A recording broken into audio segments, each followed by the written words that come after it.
we come way back. Now, does that mean that you have no very high expectations of the president in the period of 4 years? The expectation Look, because I told you something. Why it is going to be very, very difficult for Tinubu to bring about a transformation is because a thief cannot accuse another of stealing and be justified. Are you referring to Tinubu as a thief? Of course. That's what I am saying. And isn't that too grievous? Mo kí gbogbo ẹ̀yin èèyàn wa, ẹ̀yin olólùfẹ́ ìkànnì yìí àti ẹ̀yin tí ọ̀rọ̀ Nàìjíríà tó ká lára, yálà àtàwọn tó gbàgbọ́ nínú Yorùbá nation àtàwọn tí ò gbàgbọ́ nínú Yorùbá nation àsìkò yìí àti bẹ̀lọ́n but ó wá dàbí ẹni pé Ọlọ́run fúnra ẹ̀ gan ó ti wá ń wò wá ràn pé mo ti fún yín ní ọpọlọ, mo ti fún yín gbogbo nǹkan tẹ́ need but decide láti ṣe nǹkan tó wù yín but a máa sọ náà ni a ní dákẹ́ àwa ò bá gbà tí ayé rọrùn Barrister ó dà pé àti orí ìgbà tí yín ní ilẹ̀ ti jẹ́ chicken ní UI àtàyè ìgbà tí yín ní gbogbo nǹkan ti rọ̀ṣọ̀ mù lẹ́tí 5 naira sí ọbẹ̀ àwa ò bá rú nǹkan bẹ́ẹ̀ yẹn kàkàkéwé àgbọ̀n dẹ̀ ó wá bẹ̀rẹ̀ sí ní lè sí. Welcome to Trouble Shots, Barrister Yomi Ogunlola. Àwọn èèyàn dá ohun yín mọ̀ káàkiri àgbáyé because wọ́n ti máa ń gbọ́ yín all over radio stations, especially in Ìbàdàn tó jẹ́ wípé and you have never hidden your dislike for the president Tinubu before the election. Now, ṣé nǹkan tẹ́ ń jà fún gbà yẹn ṣó nǹkan ló ń ṣẹlẹ̀ yìí? Let me first say it's a pleasure being on your station. Inú mi dùn púpọ̀. Ẹ ṣé gan sir. Pé for the first time mo wá síbí. Mo fẹ́ correct impression kan. Okay. There are quite a number of people tí wọ́n ti ń pariwo kiri pé Yomi Ogunlola hate Tinubu ni. No, I don't hate anybody. I don't even have the liver to do that. What I hold in contempt is abuse of power, abuse of privilege, misgovernance, and the likes. Àwọn ẹnikẹ́ni tí mo bá ti rí tí ẹ̀gbin yìí tó bá so mọ́ lára máa bá wọn jà anywhere ni. Nítorí pé mo mọ̀ wípé bí ìlú bá máa da àtọ̀dọ̀ olórí ló ti máa bẹ̀rẹ̀. Tí ìlú bá dẹ̀ tó bá máa bàjẹ́ àtọ̀dọ̀ olórí ló ti máa bẹ̀rẹ̀. Ẹja tẹ́ bá fẹ́ mọ ẹja tó da àbí èyí tí ò da àtòrílẹ̀ ti máa wò. So mi ò ní any personal grudge against Tinubu. As a matter of fact, èmi àti Tinubu ọ̀hún we have come a long way. Really? Yes, we shared. Let me say we shared a position together in the past. I was the first face and voice on Gotel TV, ìyẹn television station Tinubu, èyí tó kọ́kọ́ dálẹ̀. Gotel ni wọ́n pè. Bẹ́ẹ̀ni, mo tiẹ̀ fẹ́ lè sọ pé mo wà lára àwọn tí ó fà tí ìjọba Jonathan tó fi withdraw license television station yẹn. Nítorí pé mo wò wá pé bóyá we were of like mind nígbà yẹn. Gbogbo àwọn tó ń ṣèjọba játijàti lábẹ́ PDP administration, we were in the trenches together. I was using the medium that he created to fight the cause of the people. So ṣe rí pé nǹkan kan mú wa pọ̀. And gbogbo ìgbà tí mo fi ń ṣe eléyìí, èròǹgbà ọkàn tèmi ni pé Bọ́lá Ahmed Tinubu èèyàn wa ni, àjọ wà lójú ogun yìí ni, àjọ máa ja ìjà yìí ni against àwọn jẹgúdújẹrá, àwọn tó ń ṣèlú bó ti ṣe wù wọ́n, àwọn tó yẹ pé wọ́n obey the laws of the land, tó ń consider ara wọn as being above the laws of the land. bẹ́ẹ̀ mi ti ṣe wò wá nìyẹn pé àjọ wà in the same The same page. ship, yeah. Exactly, and we were in the trenches together. Further to that, we shared so many things in common. I was also very, very active during the Abacha years, even though I was younger.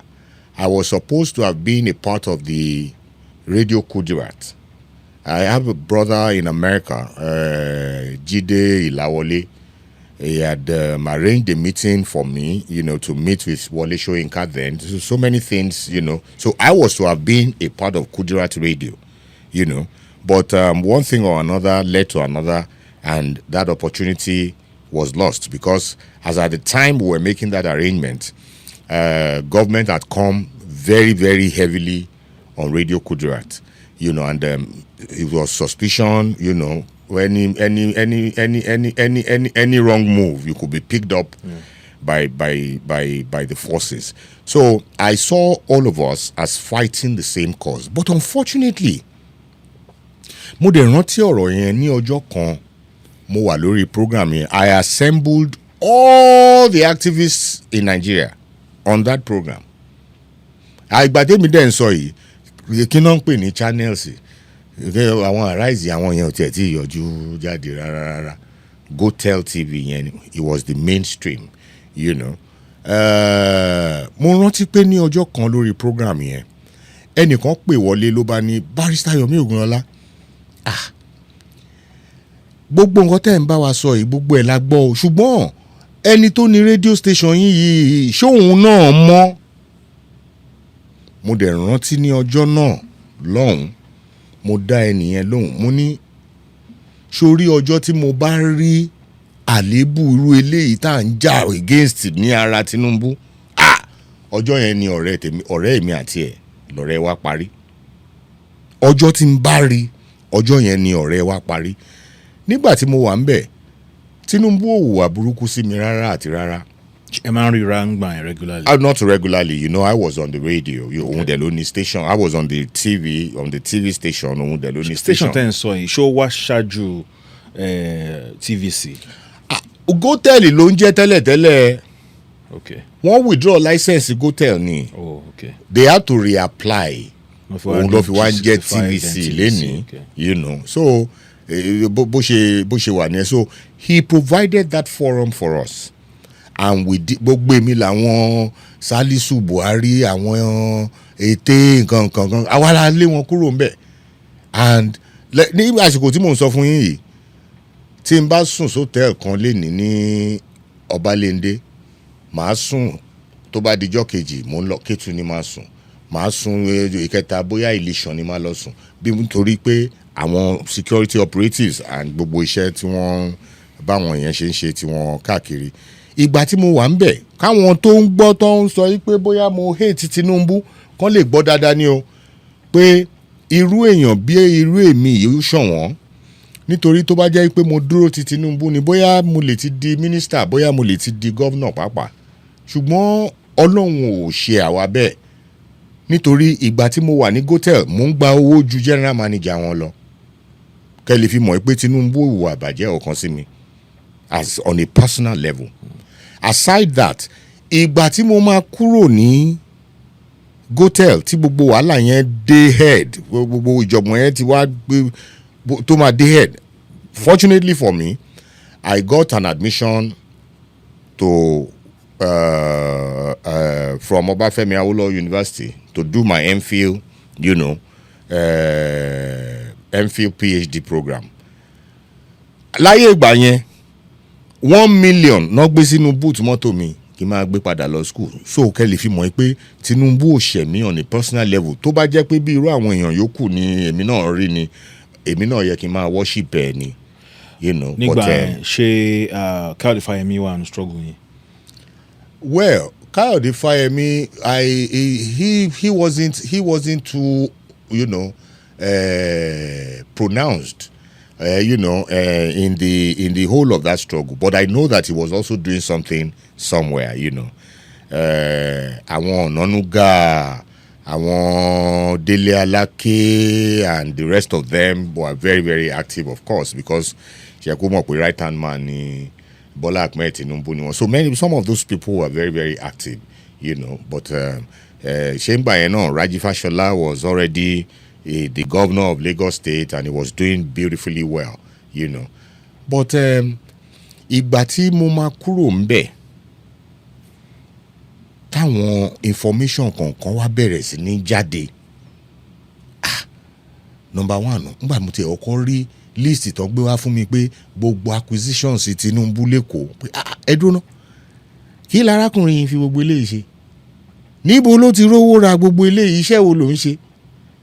Ṣé ó wà nù manufacturing nǹkan ni tá a mọ̀ ni àbí what is?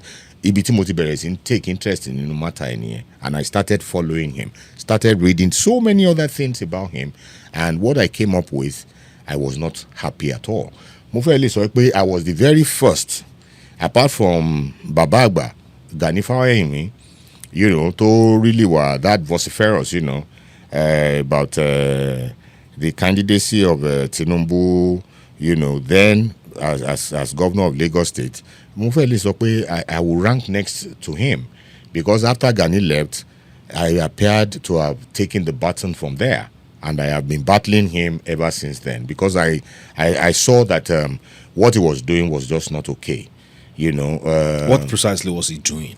It was more like they were practicing their brand of democracy, which is not in the books.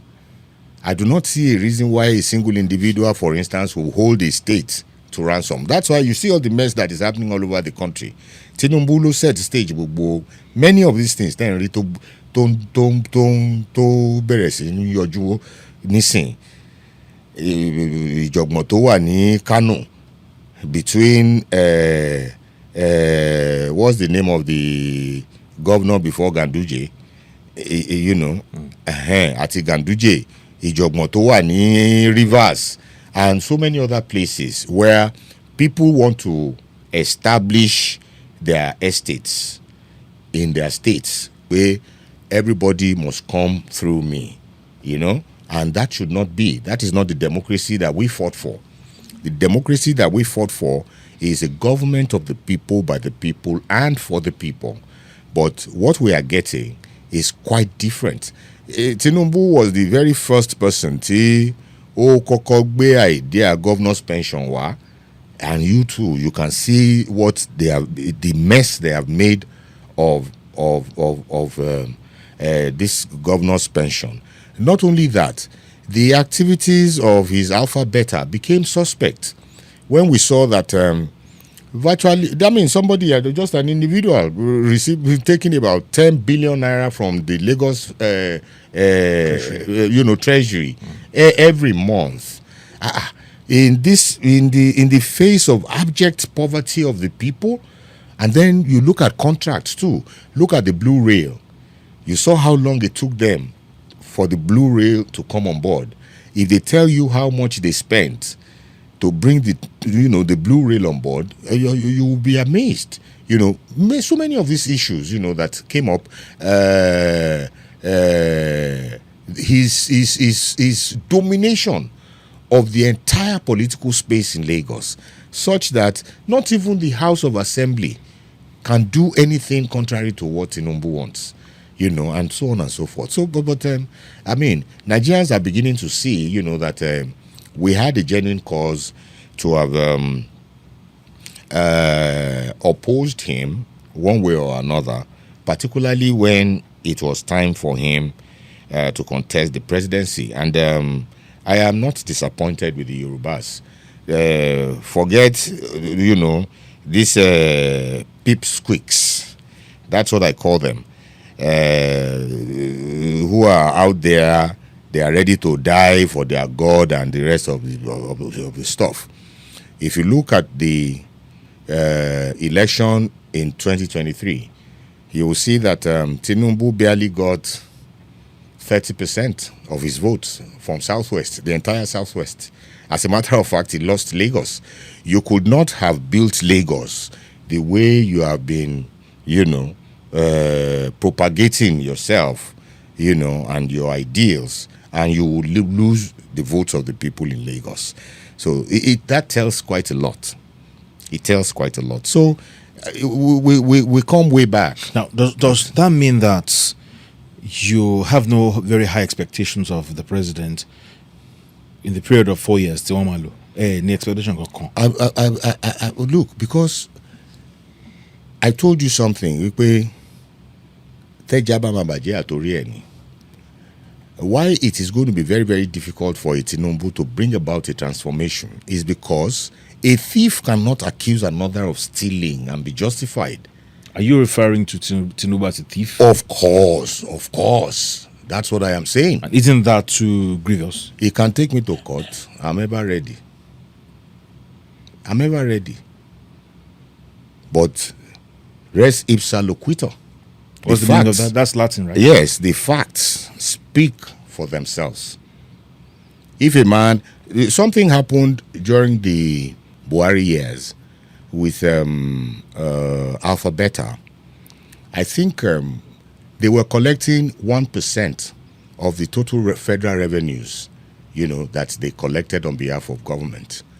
And maybe one of the reasons why he has come this hard, aside from the evil, that he or Emefiele or whatever they call him perpetrated. It was Emefiele that exposed the corruption that was going on, unknown to majority of Nigerians, that Alpha Beta was collecting 1% of total federal revenues that they were collecting on behalf of government, when what they should have been collecting was about 0.0001%. Do you know what 1% of federal revenue would be? They stopped it, but nothing came out of it. Nothing. Thank God for the kind of judiciary that we have. So the bulk of the money that Tinubu is spending is not money made from sources that people can say, okay, this is what he is doing. It is, of course, the usual that they do in Nigeria. All right? It's abuse of power, abuse of privilege, and then you make the Commonwealth your personal estate. That's what we are seeing. All right, Ejakindain Padasi 2023. There was a time in this country that there was scarcity of cash. There was no only but cash crunch or something. In your lowest bank, Koligba, when you can change from old notes to new notes. But now, the old notes are still very much in circulation. New notes. So, change our notes. What happened? Was it a target against Tinubu? Well, I wouldn't know, since I was not a party to the arrangement. But one thing that I know is that going by the CBN Act, the CBN has that power, as a form of monetary policy, control of, currency in circulation. Things were terrible as at the time that policy was implemented. What we saw was that the system could not ascertain the volume of currency that was in circulation. Okay. There were so many things that were going wrong.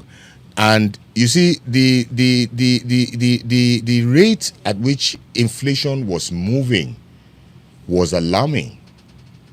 It was alarming because there were too many people who were banking on what you will call futures and what have you, that were baseless. Majority of the money we're talking about are housed in politicians' houses, but giving a wrong impression of the money in circulation. Okay. All right? So, and that had a very, very negative impact on the economy of the country. So, the idea behind that monetary policy was not altogether bad. It was in a bid. We've done it before. We have done it in this country before when we tried to change the currency in circulation, and during the days of Buhari and Midiagmo. We did it. But the Nigerians, for who they are, particularly those at the helm of affairs, there is no good policy that can work if it is against their interests. You remember the case of the 21 or 50 something suitcases that was flown into Nigeria as at that time. That exactly was what that monetary policy intended, to checkmate. People had turned their houses, their farms, burial grounds, and so on into vaults. And all of them were just keeping Nigeria's money there. But the economy was giving a negative, impression that the economy was buoyant, that there was money in circulation, when in actual fact, the money was housed in individual vaults. So the monetary policy, that was brought about then was to ensure that all of those monies come back into the system. It would have been better for those monies to be in the banks. If the banks have that money, they can, they can lend money to farmers, they can lend money to industrialists, they can lend money to manufacturers, the SMEs that we have been talking about all of this while. Part of that money is what they were all waiting for, but unfortunately it was not forthcoming. But you are aware that a lot of people lost their lives. Of course. And you are aware, sir, that at the end of the day, yes, the poor people suffered. No, you for see, this action. it was just the Nigerian way of doing things, the Jankara way of doing things. And at the end of the day, the old money is still in circulation. Of course. So, what was the essence of the exercise? Of course, it failed. You could see, even Emefiele himself admitted, that they had failed. It was not well planned. That was just the That was error. why I asked if somebody was targeted. Because election was coming. It's not impossible. Knowing Nigerians for who they are, it's not impossible. Even the Tinubu himself cannot be absolved of blame for the period Tinubu was in opposition. How did he carry out opposition? Was it not always giving a dog a bad name to hang it, and some, surreptitious moves to discredit the government in power, and so on and so forth? I always tell people that what you see happening to Tinubu's administration now is not economics. It is payback-nomics. People who know what he did when he was in opposition, to government in power, they are doing the same thing to him now. Are you implying like the struggle and the tackle against Jonathan during the 2014? Not only that. What's it called? Not only that. So many. Subsidy removal. You see, there are some things that you cannot. If you tell Nigerians, they will think, okay, this man is there are so many things you don't see. Let me give you a very good example. When the issue of power was in the front burner in the days of Obasanjo came out and told Nigerians that, look, I have looked into this matter. And what did we see? It is pure sabotage. There were some Nigerians that were sabotaging all the efforts to ensure that we had stable electricity in Nigeria, to ensure that we had an improved megawattage generation, and so on and so forth. Obasanjo told the whole world. So we all know that there are people who do things like this on the ground to discredit a government because they want power. They do all of these things. When Buhari came, Buhari said if he does not win the election, baboons and monkeys will be soaked in blood.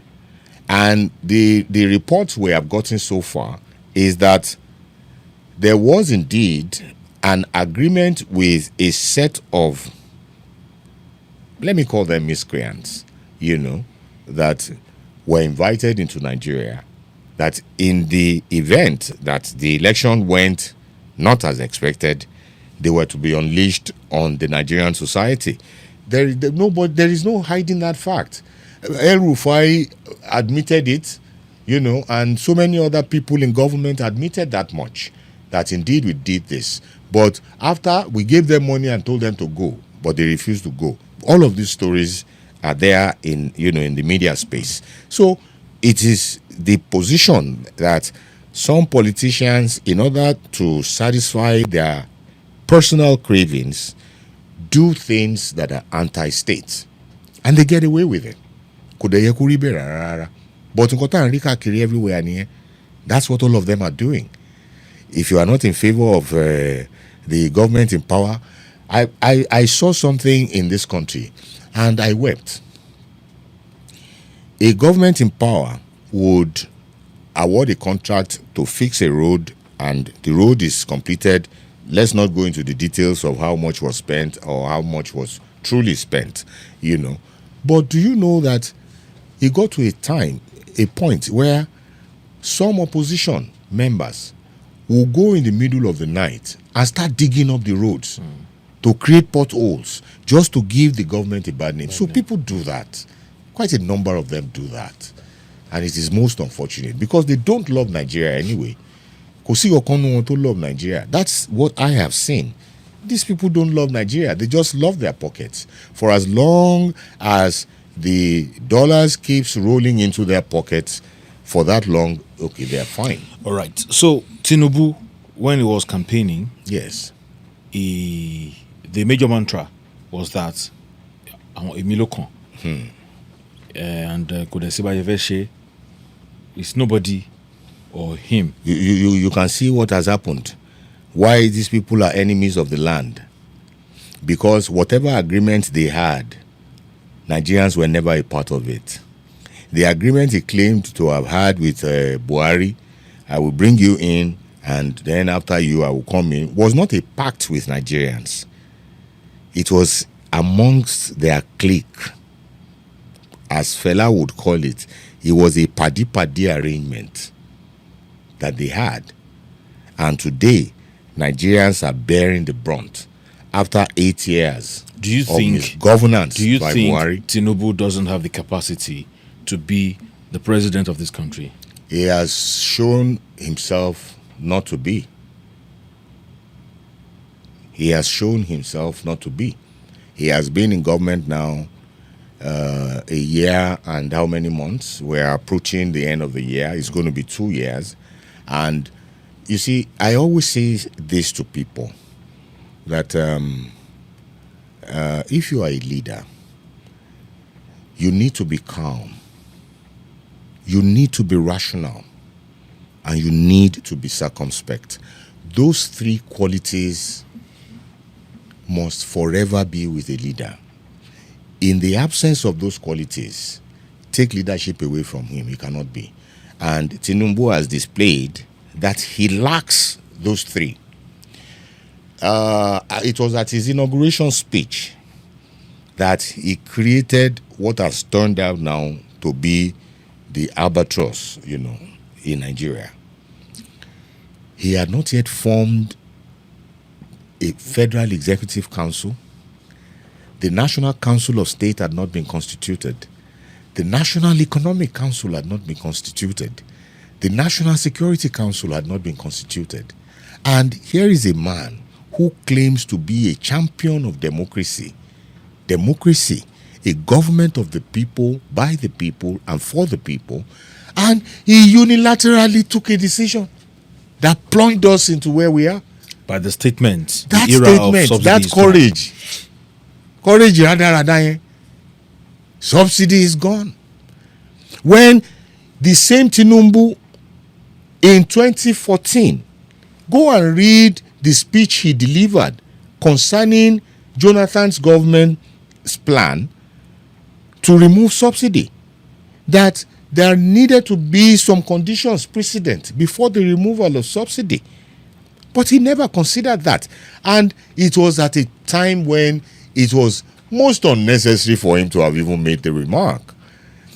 Budget, the 2023 budget, did not have anything concerning subsidy. The subsidy in the budget of 2022 was to have run out in June. All right? So there was really no reason for him to have made that statement. and we probably would not have been in the mess that we find ourselves. That is why I said a leader needs to be calm. You need to study the terrain. Ẹdìyẹ sórí tán bá lọ ra ẹdìyẹ lọ́jà tán bá gbé wálé báyìí tán bá kọ́kọ́ gbé sílẹ̀ ó á kọ́kọ́ fẹsẹ̀ kan dúró ná á ká kan sókè ó ń study gbogbo terrain yẹn ni until when it now masters the terrain, then he can now start working freely. This guy did not do that.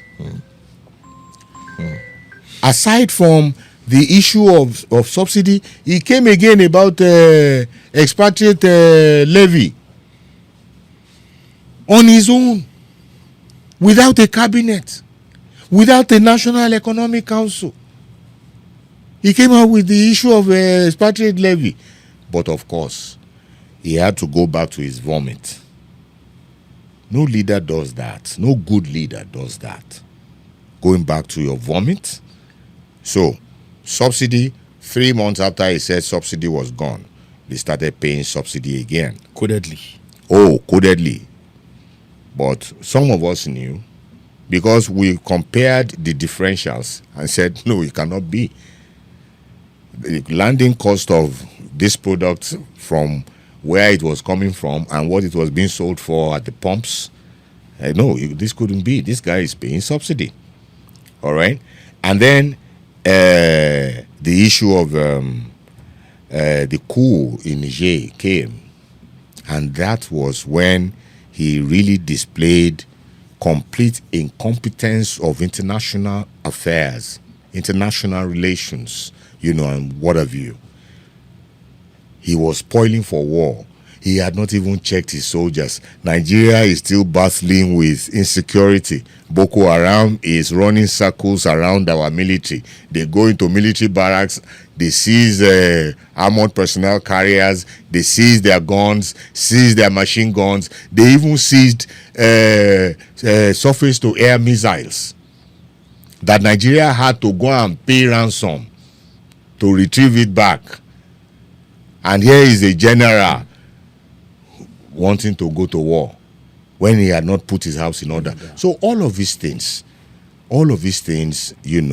actually showed that contrary to what many of his pipsqueaks, as I call them, were saying, their propaganda, that he was a strategist or he was this, he was that, they probably didn't know what they were talking about. And that's what we are witnessing today. Is Dangote refinery going to be the answer to fuel crisis in this country? My brother, I posted something. It will be suicidal for Nigeria to depend on Dangote refinery. It will be complete suicide because Dangote has shown himself for who he is, a businessman and one who enjoys monopoly. And when he enjoys monopoly, of course, he determines price. You can see what is happening in the area of sugar. You can see what is happening in the area of cement and every other thing that Dangote has his hands in. If Dangote is allowed to be the sole producer of petroleum products in Nigeria, a time is coming not too far away that quite a number of people would have to, accept their fate. And what is that fate? Many of them will become carless. Petrol will be outside the reach of majority of the people. You can see with the mess, that we are seeing now with the NNPC. I have never seen a government agency that is as opaque as NNPC. The only other one that we have in this country is the senators and the House of Rep members' salaries. I don't know under a democracy why the salary you are earning as a public officer, it should be that opaque, that milky. Nobody even knows. Somebody comes today, he says, our senators are earning 21 million. A senator came out and said it is 21 million. Another one came out and said it is so. NNPC is just like that. We don't know what is happening there at all. NNPC So declared profit. They declared a profit of about 3 point something And after trillion. after a few months, They now said they're broke. They said they did not broke. That they are owing $6 billion debt. So they're not even broke. They are owing. Oh, they are owing. So if you look at $6 billion, let us assume the exchange rate to be 1,500. I know it is higher than that. He is talking about a 9 trillion naira debt. A people that declared 3 point something trillion naira as profits, just a couple of weeks away from one from the other, they have now come to say they are indebted to their suppliers to the tune of 9 trillion naira. So what happened? Who did the calculations for you? But I'm not surprised, because it's been in the news for quite a while. They don't audit the accounts of NNPC. It is just as opaque is opaque. No transparency, and then you want to call this a democracy? No accountability, and you want to call this a democracy? Irú democracy èwo lélẹ̀? Èyí tí Fẹlá pè ní demonstration of grace lélẹ̀ now. Because what makes a democracy, we all know. And all of those tenets are absent in what you are doing here. You cannot conduct free and fair election. It's only in this country, that I saw this. In 2022, there was a Supreme Court judgment which held that where a regulation is made pursuant to a primary act, that regulation itself is a sub-legislation, and the courts are bound to take judicial notice of it. It was decided in Access Bank and Ogboja in 2022. So, in other words, that regulation made pursuant to a principal act is itself legislation, albeit sub-legislation, all right? But that the courts must take judicial notice. Then the elections came, and the same Supreme Court held the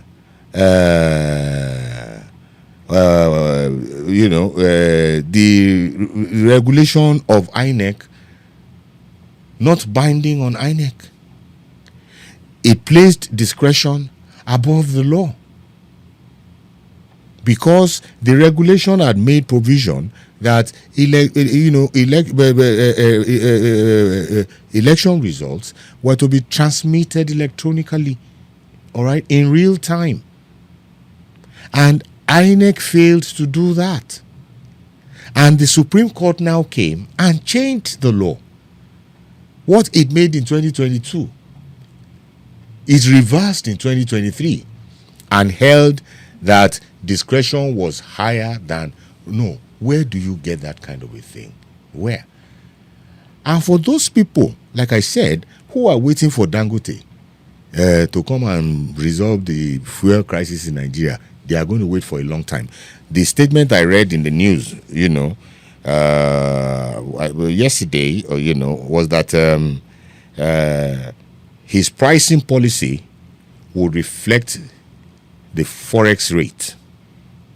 Now, you tell me, you ask yourself, why bring in forex again? We are selling crude to him in naira. Abi, the facility is already there, paid for. Yeah. All right. Now we are selling crude to the facility, produce this stuff Within the country.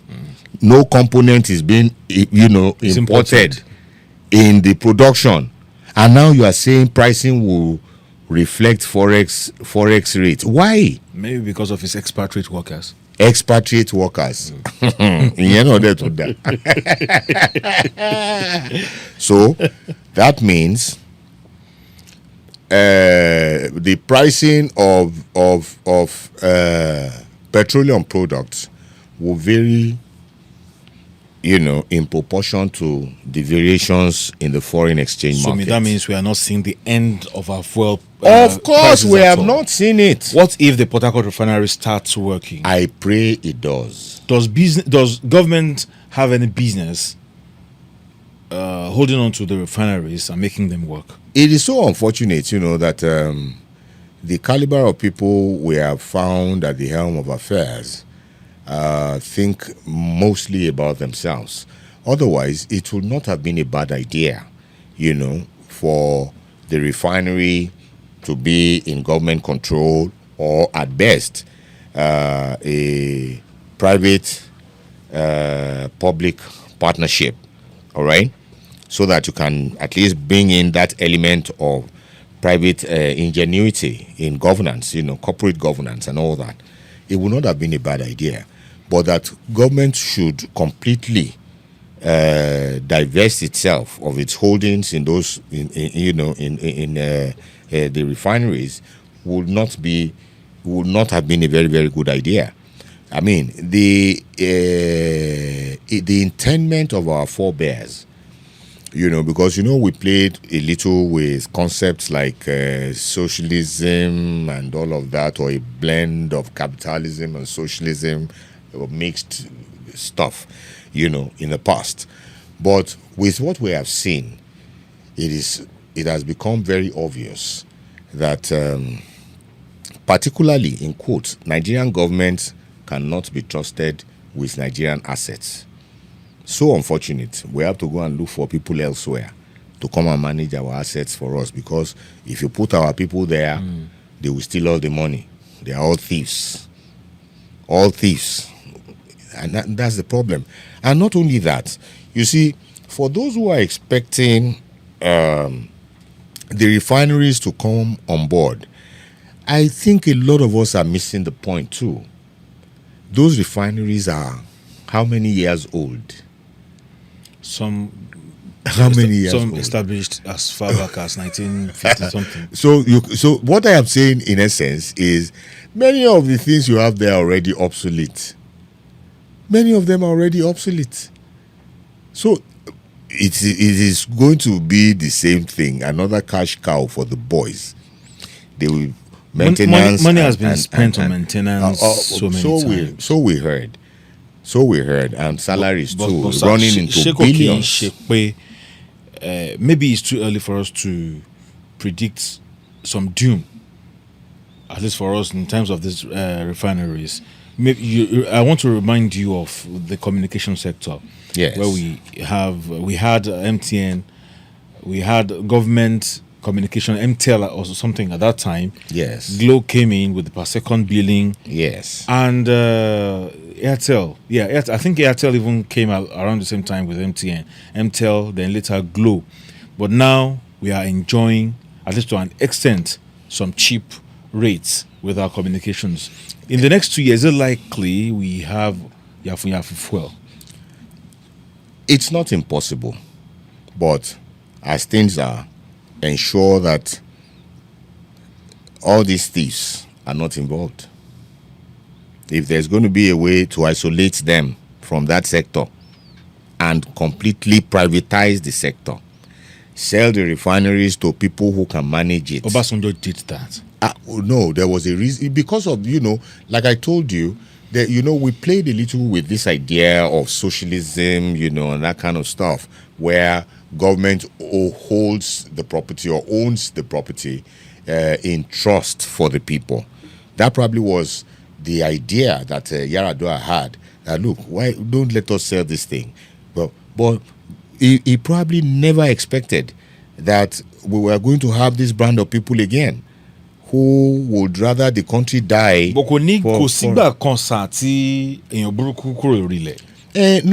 let me tell you this. Show me pé àwọn èèyàn tó ń pariwo ń gbà yẹn democracy.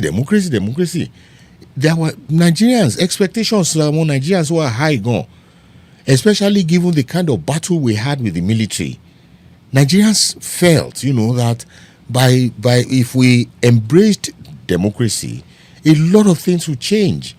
They never knew that those who were in the forefront championing democracy had ulterior motives.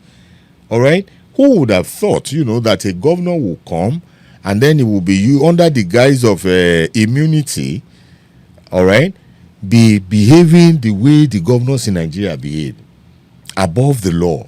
Who would have thought that a government of the people, by the people, for the people, that some people will go and use koboko, knives, cutlasses, guns to drive people who want to go and cast their votes? Who would have imagined that?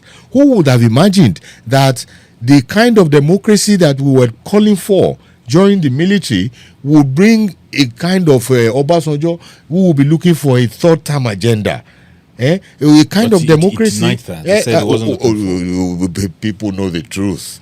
He knows the truth. To bá parọ́ fún yàn, lè parọ́ fúnra ẹ̀. But if Obasanjo had the third time, yes, maybe we would have stabilized. He would have sold the refineries. Yes. Though I still question why he waited till the end of his tenure. Democracy is a system that prides the rule of law. All right? So there is no way he could have gotten a third term without violating that cardinal concept that holds democracy together. All right? So a third term was a no-no, all right? Because it would have been contrary to the Constitution anyway. And the Constitution is the major guide, for our governance model. So there's no way he could have done that. But today, you see the brazen manner that these so-called politicians are violating the Constitution. Look at the case of local governments, for instance. You can see, our governors, they now go and look for errand boys that are washing cars for them, polishing their shoes, going to help madam to buy things in the market. They now bring them and impose them as chairmen and councillors. That's what is happening now. So local governments was the extension of the estates of... Of course, that's what they have done. Of these people. Of course, that's what they have done. There was a case that was reported to me some time ago. A medical doctor was assigned to a local government. And the supervisory counselor on health, the doctor is to be reporting to, does not even have a primary 6 school certificate. And the doctor will report. Don't you know what that means? Confusion here now. The supervising counselor. Yes. The supervisory counselor on health. Kò ní primary school certificate. Money per health. Ṣebí mo bọ́ yẹn máa ń pín kinní fúnra wọn ní house ni. Òun náà ń pè láwọn bọ́ yẹn ń pè ní orí òkè. Ìyẹn ní Senate and House of Rep. A ní juicy committees. Bọ́ yẹn yàn wọn náà nìyẹn. Wọ́n ní version tí wọ́n náà ní local government. So wọ́n á ṣàgbéra wọn sí. Local government that is supposed to be, the bedrock of our developmental model. Because without those local governments, state governors are so isolated from the people. They are too far away from the people. But local government is supposed to be close to the people. But with the autonomy, is it likely that the local government will now take its pride of place? It is not likely. Because we have put the cart before the horse. If you look at Section 2, subsection 2 of the Constitution, it talks about the parties to our federal arrangement, the federal and states, isn't it? That's what it talks about. And then you go to, I think, Section 164 or thereabout, which talks about sharing of federal revenue. And it brings in local governments, the federal, the states, and the local governments. That is a contradiction in terms. If you say two parties make, this federal model that we are practicing, and then you are sharing money between the federal, the state, and the local governments, that is a tripartite arrangement. All right? So there is a confusion somewhere. Between those two provisions of the law, there is a confusion. All right? Now, if you go to Section 7, subsection 1 of the Constitution, it says establishment, structure, functions of local government is to be determined by the House of Assembly. But the same Constitution went on to list local governments. Don't forget what I said, though. Establishment of local government should be under state power. But the Constitution went to list 774 local governments. Attempt by Lagos State to create additional local governments, you saw what it meant. All right, under Obasanjo. Until date, no state has been able to create an additional local government. They only created LCDs. They are not known to law. Some people were celebrating when the judgment came, Attorney General of Lagos versus Attorney General of the Federation concerning, the LCDAs. They were jumping up. They said the Supreme Court did not nullify them. But they did not know that what the Supreme Court did was act like a diplomat in the circumstance. A diplomat will never tell you no. But when a diplomat says yes, that's when he means perhaps. And when he says perhaps, that's when a diplomat is telling you no. But you will never hear a good diplomat tell you no. When the Supreme Court held that those LCDAs were inchoate, what was he saying? Stillborn. Stillbirth ló ń jẹ́ bẹ́ẹ̀. Eléyìí ó ti kú kẹ́tó dead on arrival. Dead on arrival ni. But ó lo language in such a way that it confused quite a lot of people. And that is why an LCDA, to attain the status of a local government, will have to go through the rigors of the National Assembly. So you can see what they are doing with themselves. Then, not only that, if you go to the 4th schedule of the Constitution, it lists all the functions of local governments. Yet, Section 7, subsection 1 of the Constitution is saying that it is the House of Assembly that should determine what the functions of the local government. So that document is a bundle of contradictions. And now, if you say that you are giving financial autonomy to the local governments, and you still have the provisions of the Constitution that still recognize the states as being in control, then what kind of autonomy are you talking about? What kind of freedom is that? Because the states, every state still has a ministry for local government affairs. What is the function of that ministry for local government affairs? Is it not to interface with the local governments? So the local governments are subject to the Ministry for Local Government Affairs. That's the implication. You still have the provisions of Section 7.1 that still subsumes the powers of the local government under the House of Assembly. So the House of Assembly can still summon a local government chairman, and if he does not play ball, they can deal with him at that level. So what freedom are you talking about? That's just the all right. Truth. I'll move lọ sí orí the next point. Eléyìí, in fact, tẹ́ bá sọ ní èdè Yorùbá, inú mi á dùn àti ẹ̀mí lọ́rùn. No problem. Ebi, ìyàn, ìdààmú, àìrójú, àìnífọ̀kànbalẹ̀ ó wà ní Nàìjíríà. Bẹ́ẹ̀ni. Lọ́wọ́lọ́wọ́ báyìí. In fact, ìpayín keke tí wọ́n sọ pé ó máa ṣẹlẹ̀ sí àwọn tí ó bá lọ́rùn àpáàdì lábẹ́ ẹni pé ó ti ń ṣẹlẹ̀ sí, because people are agoniwa, they are groaning. Wọ́n tó fi epo kan tó rí epo rà, oúnjẹ gan ti wá di ọ̀wọ́n gógó, and the hope tí àwọn èèyàn ní nínú Tinubu ló jẹ́ kí ọ̀pọ̀lọpọ̀ sọ wípé ọmọ wa ni tó bá débẹ̀ ó máa láàánú, ó máa ṣe pé ìgbà tí Buhari yìí kò tiẹ̀ dá rárá, kó ṣáà máa kó gbọ́ ẹ lọ bàbá go slow, kò sí orúkọ tí wọ́n pe Buhari tán. Bọ̀ kàkà kí ewé àgbọ̀n dẹ̀ pípele ló wá ń pele sí, ṣé ìlú òní, ṣáwọn èèyàn ò ní kú tán báyìí? Ṣé o rí ọ̀rọ̀ tó sọ yìí? Ó wà lára ọ̀rọ̀ tí èmi àtàwọn kan tá jókòó tá bẹ̀rẹ̀ sí ní discuss. We now have an incommodious environment or country. Yes, that is, it does not afford good accommodation for Nigerians, and that's why you have this Japa syndrome of people wanting to run away. That is Salo. And what is responsible for it? It is not far-fetched.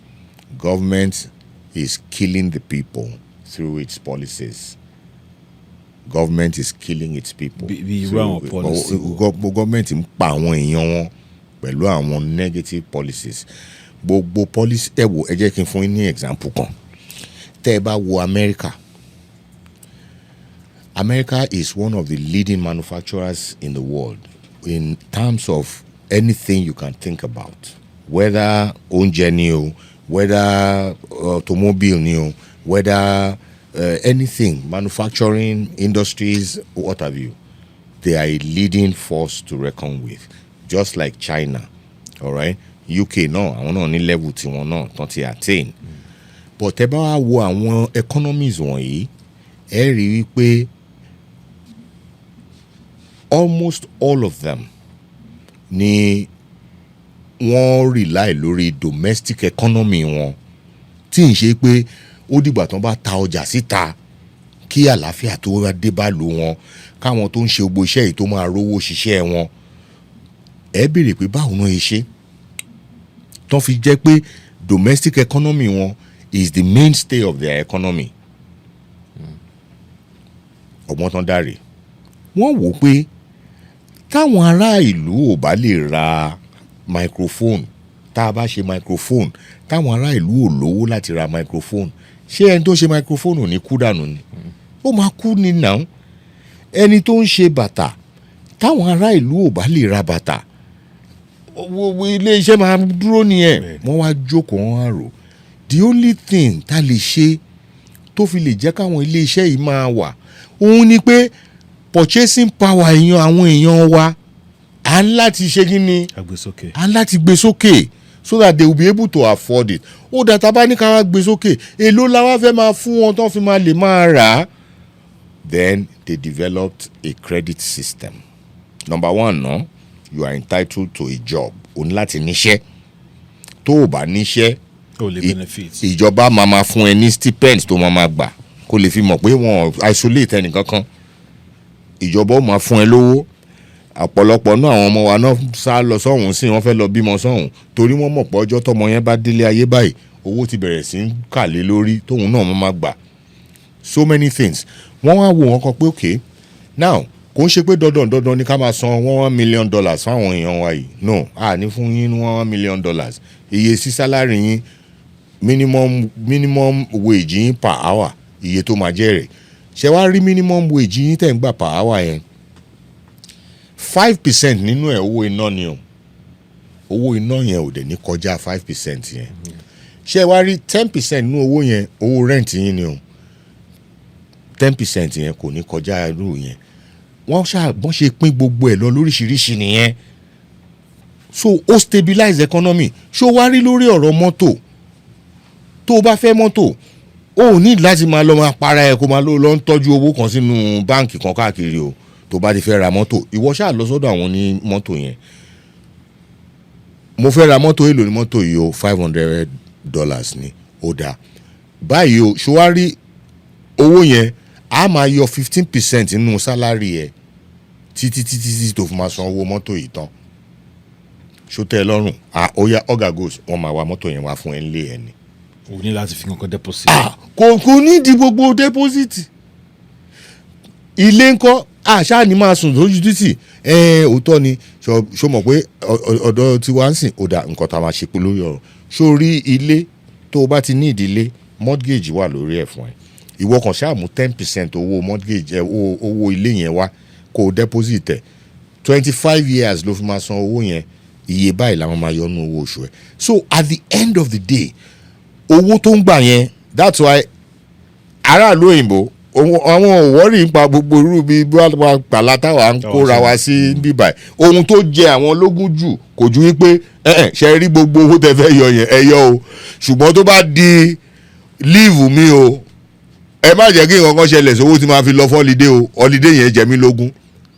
you understand but gbogbo yòókù so kò ń ṣe pé ó máa ní 10 billion nínú account ẹ̀ because he doesn't even need it kò need ẹ̀ gbogbo nǹkan tó need ó ti ní ọ̀pọ̀lọpọ̀ àwọn ọmọ ìlú wọ̀nyẹn gan ń ra mọ́tò nítorí pé ìjọba ti ṣe ètò transportation tó yẹ pé ṣé bẹ́ẹ̀ rí láìpẹ́ yìí gọ́vnà Mákindé ẹ̀rí nínú tube tó jókòó kò sáwọn dòǹgárì tó ń sáré tẹ̀lé kiri tó ń bá gbé báàgì everybody equal everybody jókòó so these are some of the ways tó yẹ pé wọ́n fi enhance ẹ̀. bó ṣe bí àwọn leaders tẹ̀ ń sọ yìí àwọn náà ń lọ sáwọn ìlú yìí. wọ́n tán bá lọ Wọlé Ṣóyínká ti ní wọ́n wà deaf àwa náà dẹ̀ ti fi kún pé wọn ò deaf nìkan wọ́n tún blind wọn ò ríran kò kàn wọ́n kọ́kọ́ lọ bẹ̀ wọ́n á kàn gbádùn nǹkan tó wà ń bẹ̀ wọ́n á dẹ̀ padà wálé wọn ẹyọ kan lọ ìpẹ́ azò àbí kí wọ́n ti porúkọ yẹn bó ṣe dúró sínú tíùbù rèé nígbà tí tíùbù ti kún ó dúró ní standing ló gbé débi tó ń lọ. gọ́vnà wa mà ní. gómìnà wa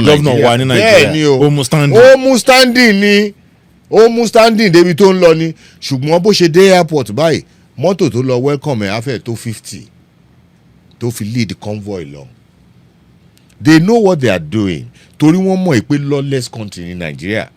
So and the laws are even made for the poor people, for the masses, not for the rich. Exactly. So you see, it is the lack of foresight of àwọn tó ń rule wa tí wọ́n lè wo ọjọ́ iwájú pé báwo ló ṣe máa rí òun ní ìgbà in the early 60s up to late 70s tó bá rí the number of industries tó spread káàkiri Nàìjíríà leather ní north tó ń ṣe bàtà àwọn car assembly plants tó o bá lọ sí Èkó Ìkẹjà industrial estate Ìkòròdú Ìjẹ̀bú oríṣiríṣi companies mà ló wà níbẹ̀ tó ń operate tó dẹ̀ employ àwọn èèyàn but àkàndédé rí ni gbogbo wọn kàn bẹ̀rẹ̀ sí ṣubú ni ten tó ní number one problem ta ní jù ń bíbà bí n pé tá a bá ti rí nǹkan a máa ń wà too possessive or báwo máa ṣe describe it. Many companies fail here because of the black mentality. Èmi ni mo ní radio station mi òun ló máa mójútó ẹni tó ń gbálẹ̀ òun ló máa mójútó àfọgọ́tà òun ló máa mójútó ẹni tó ń supply ọjà òun nìkan everywhere òun nìkan ló fẹ́ ṣe everything. Ọjọ́ tó bá kú báyìí company yẹn kú lọ ni ẹ̀. Bó dẹ̀ ṣe rí bọ́rọ̀ Nàìjíríà ṣe rí láti kékeré level yẹn láti micro level yẹn bẹ́ẹ̀ ló ṣe dé òkè pátápátá bọ́n ti ṣe organize tiwọn nìyẹn.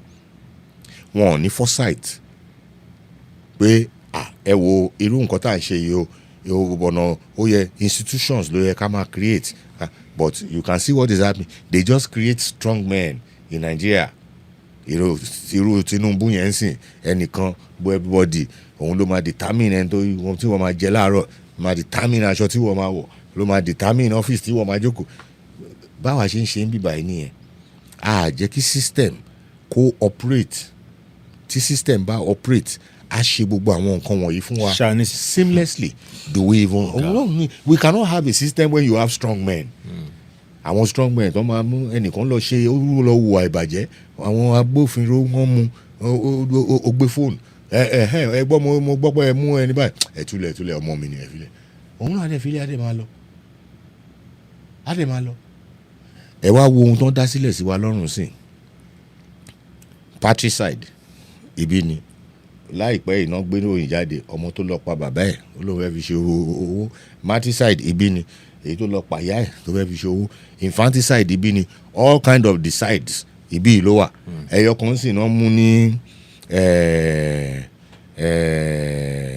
Oṣù àbí òòyì náà ń pè sí ọ̀dọ́ Bísí Ọ̀nàbànjọ University tó lọ pa ọmọ ọlọ́mọ gẹ́ẹ̀lì kan wọ́n tún mú another one náà bàbá ìyá ọmọ àwọn yẹn náà lọ pa ọmọ ọlọ́mọ kan èyí táwọ́lọ́wọ́ sọ pé bẹ́ẹ̀ bá tọ́jú àwọn ọmọdé wọ̀nyí o nígbà wo bá yá the poor will start eating the rich ṣé kò ti bẹ̀rẹ̀ sí ṣẹlẹ̀ ẹ wo ọmọ Àjùmọ̀góbíà ṣé ẹ rí mọ́ ti ṣe pa lórí èlò lórí táṣẹ́rẹ́ mọ́nì tán kàn fẹ́ jí wọn lọ́wọ́ tó yẹ pé bóyá tán bá tiẹ̀ béèrè lọ́wọ́ ẹ̀gbọ́n á fún wọn ẹ wo event planner kan l'Ondo state ẹ wo mọ́ ipa ọjọ́ tó ṣe birthday ẹ̀ tán rán dollars ọwọ́ ẹ̀ náà fẹ́ gbà bóyá pé wọ́n bá tiẹ̀ béèrè lọ́wọ́ ẹ̀gbọ́n ó lè kólẹ̀ fún wọn you can see what the country has become what hunger has reduced our people to. Àwọn ọmọ wa ti di yahoo yahoo, àwọn obìnrin wa wọ́n ti di nǹkan míì tá a gbọ́dọ̀ dárúkọ, àwọn ritualist àwọn yẹn náà wá lọ bí rẹ́rẹ́. Every day rate tó fi ń pààyàn ní Nàìjíríà sí kò ṣe kó, and nobody is safe. Nobody is safe. Why? Because of the absence of leadership. When the flock is lost, the problem lies squarely with the shepherd. Now, this perennial food problem. Bẹ́ẹ̀ni. Tí ó dàbí ẹni pé ó ti dé tipẹ́ solution sí. Ṣé bó ṣe máa lọ nìyí? Tinubu ta gbọ́kànlé. Ṣé ẹ rí? Because bí epo ṣe ń wọ́n. Bẹ́ẹ̀ni. Mo rí pé dọ́là náà ṣe bẹ́ẹ̀ lẹ́nu ọjọ́ mẹ́ta yìí tí wọ́n náà tún mí mọ́ ṣé relationship wà láàrin epo àti dọ́là ni. Ọ̀rọ̀ wọn náà kò yé mi nítorí pé àwa la lepo wa. Ẹ mọ̀ pé mo bá àwọn èèyàn kan sọ̀rọ̀. Mo sọ̀rọ̀ kan fáwọn èèyàn kan láìpẹ́ yìí pé àwọn tó ń darí wa nílùú yìí wọ́n lọ́pọlọ lórí. Ibi tẹ́lẹ̀ tí ń wò ní ẹ̀ ó dá nígbà tẹ́ pé gbogbo wọn eléyìí ó fake certificate ní forgery ní gbogbo certificate tó gbé wá. Ẹni president wọn ọ̀hún gan pẹ̀lú gbogbo ariwo tó ti ń pa fún wa látijọ́ ẹ̀ pé èmi I am an accountant accountant ní bẹ́ẹ̀ ni ó dá ẹ lọ kó certificate yín wá. Ní 1998 ó bá gbé University of Chicago certificate wá BSc in economics. Gani Fáyẹ̀mí ní BSc economics University of Chicago irọ́ ni bọ̀bọ́ yìí pa náà. This is somebody tó ń sọ fún wa pé ó ṣiṣẹ́ mobile as an accountant. Àwọn accountancy ni accountant máa ń read ní university náà àbí bẹ́ẹ̀ kọ́ ni ọ̀rẹ́ mi. Mi kò yé mi pé ìlú sílùú.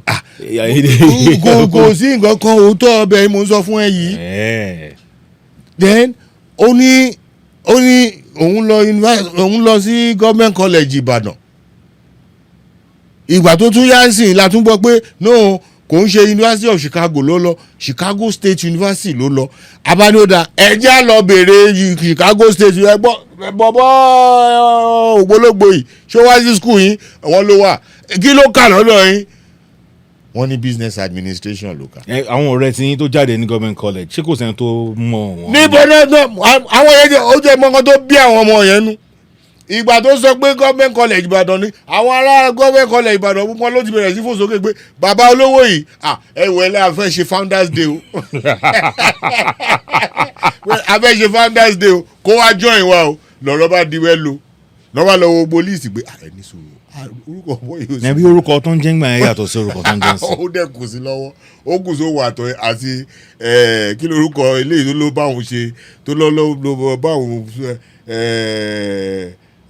deposed to an affidavit. So when you have these kinds of people at the helms of affairs, they cannot produce anything better than themselves. You can only give what you have. You cannot give what you don't otherwise possess. So are you implying that we're going to wait for maybe 7 years or 6 years? Well, baby ṣe máa lọ nìyẹn. Ó dà ọ̀nà tí ebi òfin ní lọ́dà jẹ́ ń sọ. If you don't know the magnitude of the problem we are in. Ó ní ọmọ Fúlàní kan tán ṣe interview fún recently. Ọmọ yẹn wá ń sọ fún wọn pé àwọn ẹ̀yin Yorùbá people yìí ó tẹ́ ń sọ ọ̀rọ̀ báyìí ẹ máa ń sọ fáwọn yìí pé àwọn ń da ẹran wá sí àdúgbò yín àwọn ń da ó ní kò sí ibi táwọn da ẹran lọ táwọn ò kọ́kọ́ lọ fún ọba lówó. So ọba ti gba nǹkan. Ọba ti gba nǹkan ó ti ta àwọn èèyàn ẹ̀ báwọn bàbá wa ṣe láyé ìjọ́hun tó ṣe pẹ̀lú àwọn òyìnbó tó fún wọn jígí tó fi ń ta àwọn ọmọ wa sí olùkọ́ ẹrú òun ló tún ń ṣẹlẹ̀ lọ lọ́wọ́lọ́wọ́ báyìí. Politicians ń bára wọn jà wọ́n wá lọ ń kó àwọn marauders wọ́n kó wọn wọnú Nàìjíríà ayé ìgbà Buhari ìyẹn tiẹ̀ ṣí géètì lẹ̀ fún wọn ni pé ẹ̀ nídìí visa ẹ̀ kàn máa wọlé bóyá wọ̀nyí àti lọ sóko ń sìn ó dìjọ̀gbọ̀n. not only that, ibi tá a dé nísìnyí ẹ̀yin náà ẹ wo ohun tó ń ṣẹlẹ̀ ní Burkina Faso, ẹ wo ohun tó ń ṣẹlẹ̀ ní Niger, ẹ wo ohun tó ń ṣẹlẹ̀ ní Mali. Wọ́n ti lé àwọn oppressors wọn jáde pé ẹ̀yin ẹni bí wọ̀nyí ẹ kàn ń wọnú ìlú wa ẹ̀dẹ̀ ń kó gbogbo wọn àlùmọ́nì ẹ̀ ń kó gbogbo àlùmọ́nì. Tẹ́ ẹ bá gbọ́ iye tí òyìnbó ń ra àlùmọ́nì yẹn lọ́wọ́ àwọn ìlú wọ̀nyí, uranium, kí lorúkọ ilé tó lithium and so on and so forth. Tẹ́ ẹ bá gbọ́ iye nǹkan tí àwọn òyìnbó yìí tó ń kó fún wọn, tó ń fún wọn, wàhálà ebi ni ò bá pa wọ́n kú. But wọ́n ti gba òmìnira wọn lọ́wọ́ wọn sìn pé ẹ jáde ní kúrò ní ìlú wa, ẹ mean well fún wa, we will start. Ẹ lọ bèrè iye tí àwọn people yẹn ń ta lithium sìn, ẹ lọ bèrè iye tí wọ́n ń ta uranium, tó ti wà in control of their land, pé all these influences must go. Ayé ibi tí a wá dé yẹn ká wá ní gọ́ọ̀mẹ̀ntì tó yẹ pé neoliberal policies ló sì jókòó tì, because èmi wọ̀n Nàìjíríà sí pé àwọn èèyàn wọ̀nyí they have something against Bola Ahmed Tinubu. Ó dẹ̀ lọ bẹ̀rẹ̀ sí ń bẹ̀bẹ̀ kiri. Àwárí ńgbà tó sáré lọ bá kí lorúkọ Ukrainian president yẹn, tó lọ bá Ukrainian president láti fi gba ààyè wọ America so that America lè fún òun ní recognition. He is out there, he is shopping for credibility, he is shopping for legitimacy, he is shopping for acceptance. Gbogbo àpọn àlọ́ fún àwọn ọmọ Nàìjíríà ní ráìsì dandan ṣe gbogbo yẹn, cheap acceptance ló ń wá káàkiri. So and because palliative. Well, forget it. He's just looking for cheap acceptance. And then he is looking for legitimacy and credibility from the West. And because of that, he has embraced neoliberal policies like the dictates of IMF. He's a slave to IMF now. He's a slave to the World Bank. Ohun tó bá sọ fún ẹni, àwọn ìlú tí wọ́n, are they not paying subsidy on virtually everything that concerns their people? Why then is it that the same people ló máa tó bá jẹ́ pé irú eré tí Nigerian government ń lé tó ń sá kiri pẹ̀lú Amnesty International yẹn, pé bẹ́ẹ̀ náà ṣe ń bá IMF àti World Bank jà ní Nigeria ò bá ti dá. But today you are a slave to them and they tell you go and remove subsidy and dip your people further into poverty.